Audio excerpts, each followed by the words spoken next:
Imagine a business model so perfect, you think it prints money while you sleep. A brand with 100-year legacy. A place where all you had to do was stand next to a celebrity and smile. Yet in the heart of Beijing, arguably one of the biggest markets on the planet, this empire crumbled in just 11 years. It didn't just fail, it was kicked off the stage by a generation of young people who voted with their feet. When the thrill of meeting a star in the flesh is replaced by cyber chasing, and when a $100 ticket gets absolutely destroyed by a free live stream on a phone, the twilight of an entire industry arrives not with a bang, but with a very expensive whimper. Welcome. Today, we aren't just reading the news. We are performing a forensic autopsy on a cultural corpse.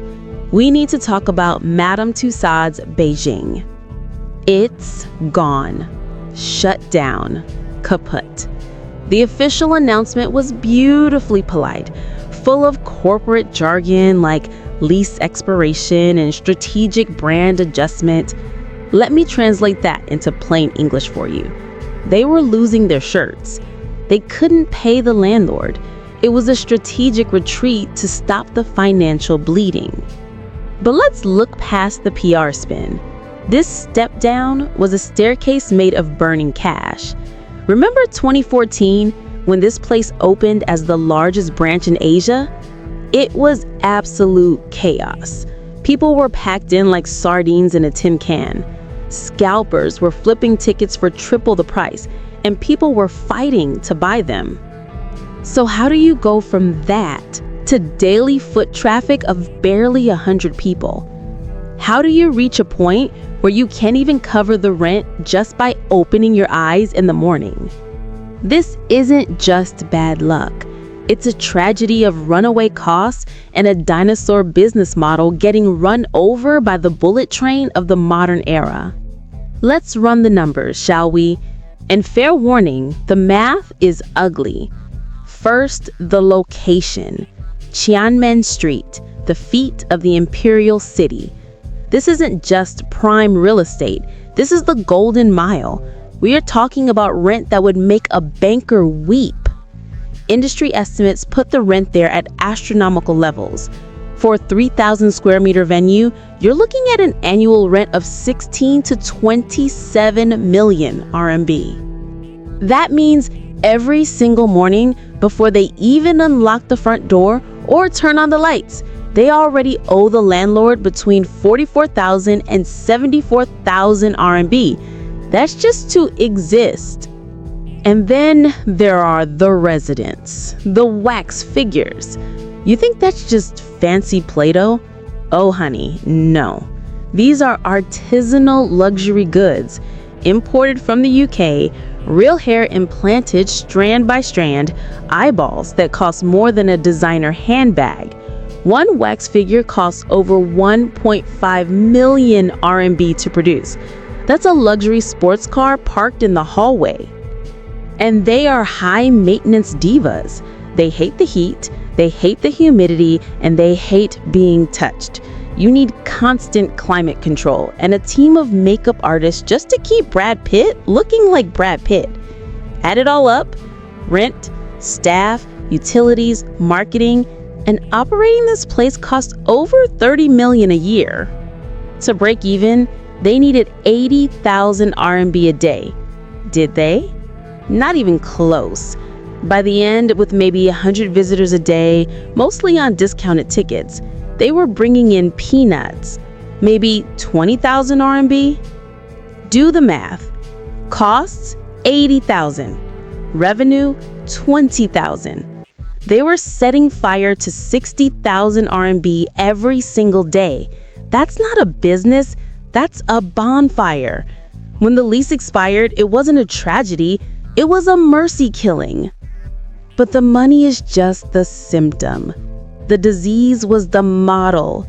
It was old. Dust on the shoulders old. The core experience, walk in, look at a dummy, take a selfie, leave. It's a static museum in an era that demands dopamine. Gen Z doesn't want to stare. They want to play.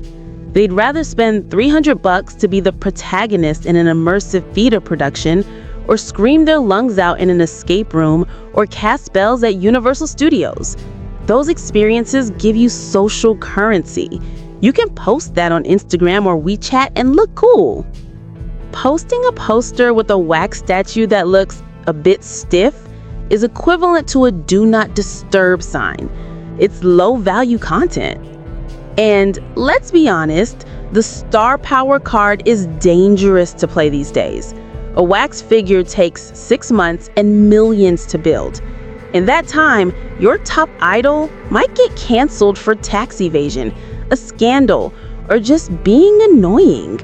Suddenly, you have a $1 million statue of a problematic artist standing in your lobby. Do you remove it and lose money, or keep it and get boycotted?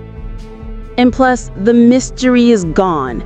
We see these stars in 4K resolution on live streams every day.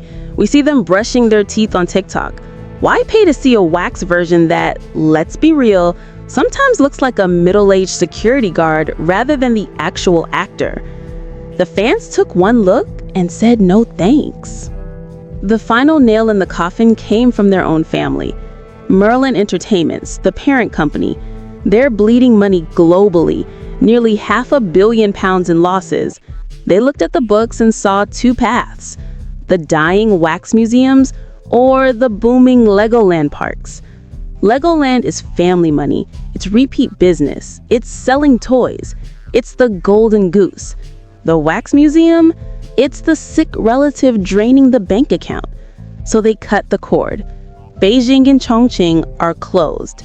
It's a brutal, rational, corporate asset optimization. This is a warning shot. The era of build it and they will come is over. If you rely on nostalgia while the world demands immersion, you will be left behind. The shop windows on Qianmen Street will change. New players will enter. The cycle continues. As the poet might say, in these changing times, the halls of Qianmen fall silent and deep, where waxen stars have no promises to keep. Once lines of gold, now dust on the floor. The scalpers and fans return no more.